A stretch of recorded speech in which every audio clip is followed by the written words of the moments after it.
Hello friends, எல்லாருக்கும் வணக்கம். Welcome back to homely princess channel.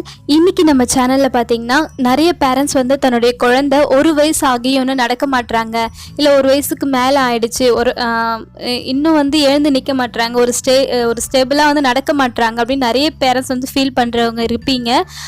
நம்ம கமெண்ட் செக்ஷன் நிறைய பேர் கேட்டிருக்கீங்க. ஸோ அவங்களுக்கான வீடியோ தான் இன்றைக்கி நம்ம பார்க்க போகிறோம்.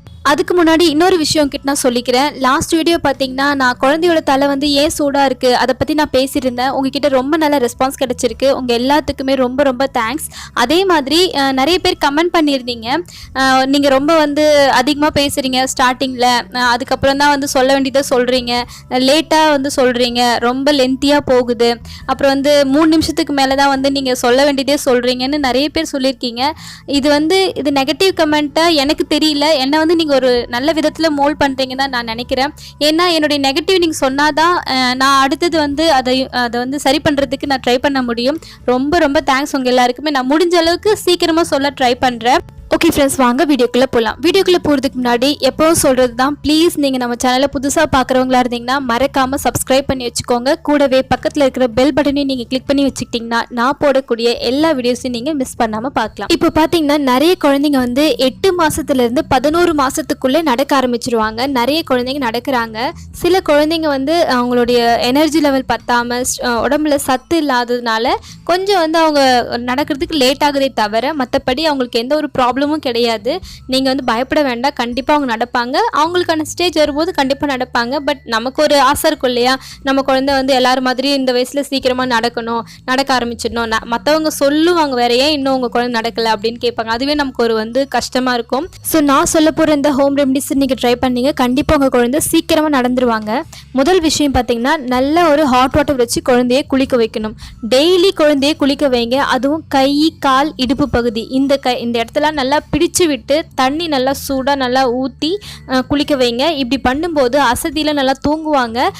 அதுக்கப்புறம் பார்த்தீங்கன்னா நல்லா ஆக்டிவாக இருப்பாங்க. கை கால்லாம் நல்லா சுறுசுறுப்பாக இருக்கும். குழந்தையோட எலும்புகள்லாம் வந்து ரொம்ப நல்லா வலுவாக இருக்கும். வளர வளர நல்லா ஸ்ட்ராங்காக இருப்பாங்க. ஓகே, ரெண்டாவது பார்த்தீங்கன்னா வாரத்தில் ஒரு 3-4 தடவை நல்லா பழுத்த கொய்யா பழமாக வாங்கி குழந்தைக்கு நல்லா மசிச்சு ஊட்டி விடுங்க. இது கொய்யாப்பழம் சாப்பிடும்போது ரொம்ப நல்ல ஒரு பெனிஃபிட் இருக்குது. குழந்தைங்களுக்கு எலும்புலாம் நல்லா ஸ்ட்ராங் ஆகும். நல்லா வந்து அவங்க ஆக்டிவாக இருப்பாங்க. அதேமாரி வாழைப்பழமும் நீங்கள் வந்து கொடுக்கலாம். ஆனால் சளி பிடிச்சிருக்கிற குழந்தைங்களுக்கு வாழைப்பழம் கொடுக்காதீங்க, அதை நீங்கள் பார்த்து கொடுக்கணும். அதே மாதிரி ராகி கூழ் கொடுங்க. ராகி போரிச்சு இந்த மாதிரிலாம் செஞ்சு கொடுப்பீங்க இல்லையா, அந்த மாதிரி நிறைய ராகியில் செஞ்சு கொடுங்க.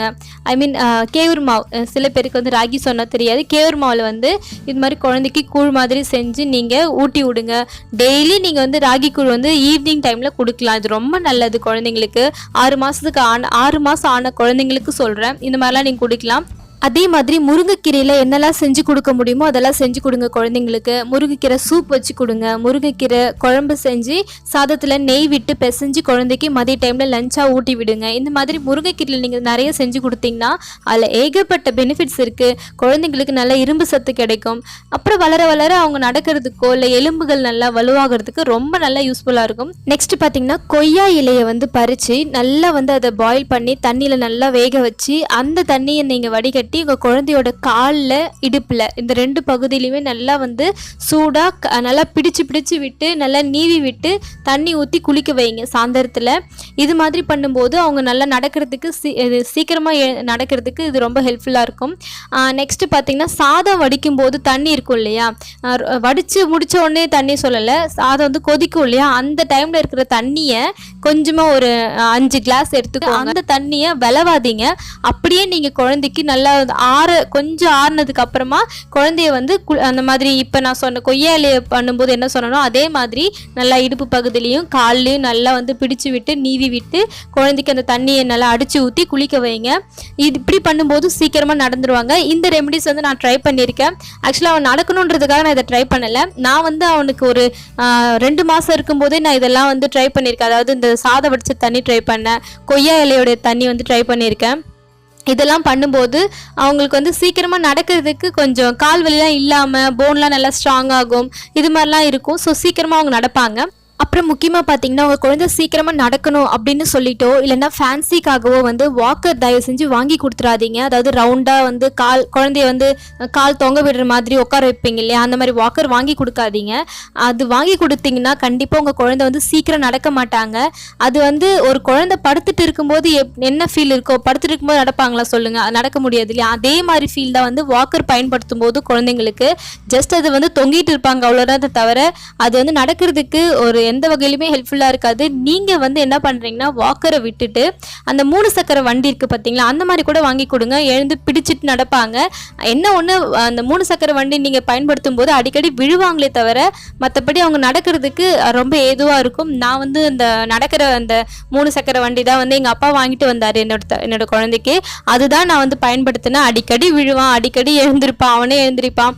அதே மாதிரி இன்னொரு முக்கியமான விஷயம் பார்த்தீங்கன்னா, அவன் விழுதுட்டாங்கன்னா பதறாதீங்க, உங்கள் ஃபேஸ் ரியாக்ஷனை மாற்றாதீங்க. அவனே அழுதா கூட பரவாயில்ல, இப்போ எழுந்து வாங்க, இது எடுங்க அது எடுங்கன்னு ஏதாவது சொல்லி அவங்களே எழுந்திருக்க வைங்க.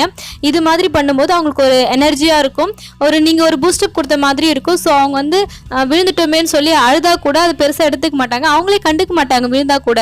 அப்புறம் நார்மலாக அவங்க எழுந்துருவாங்க. ஸோ நீங்கள் வந்து அவங்களையே நடக்க வைங்க. நீங்கள் அவங்க கை பிடிச்சிட்டு நடக்க வைங்க. அந்த மாதிரி நடக்க வைக்கலாம். அடிக்கடி வந்து ஒரு வாக் மாதிரி சும்மா அவங்க 2 கையை பிடிச்சிட்டு விழாத அளவுக்கு ஒரு நடக்க வந்து சொல்லி கொடுங்க. இந்த மாதிரி நீங்கள் பண்ணலாம். இது ஒரு வகையான இது எக்ஸசைஸ் தான். நீங்கள் கை பிடிச்சிட்டு குழந்தைய நடக்க சொல்லி கொடுக்கறது ஒரு எக்ஸசைஸ் தான். ஸோ நீங்கள் அது பண்ணும்போது ஆட்டோமேட்டிக்காக வந்து அவங்க நடக்க ஆரம்பிச்சிருவாங்க.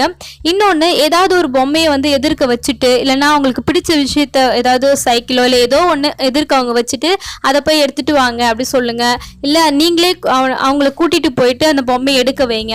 அப்படி பண்ணும்போது குழந்தை வந்து நம்ம இப்படி நடந்து போய் அதை எடுக்கணும் போல அப்படின்னு சொல்லிட்டு மற்ற விஷயத்தையும் அவங்க என்ன பண்ணுவாங்கன்னா வேற ஏதாவது ஒரு பொருள் வேணும்னாலும் அவங்களே ஆட்டோமேட்டிக்கா போய் எடுப்பாங்க. இதெல்லாம் பாத்தீங்கன்னா குழந்தைய நம்ம நடக்க வைக்கிறதுக்காக நம்ம பண்ணக்கூடிய சின்ன சின்ன ட்ரிக் தான். ஸோ இதெல்லாம் நீங்க ட்ரை பண்ணுங்க ஃப்ரெண்ட்ஸ். உங்க குழந்தை சீக்கிரமா நடப்பாங்க. 1 வயசு ஆனாலும் இதெல்லாம் ஃபாலோ பண்ணுங்க, கண்டிப்பா அவங்க நடப்பாங்க. இந்த வீடியோ உங்களுக்கு ரொம்ப யூஸ்ஃபுல்லா இருந்திருக்கும்னு நினைக்கிறேன். மறக்காம நம்ம சேனலை சப்ஸ்கிரைப் பண்ணிடுங்க. Bye friends.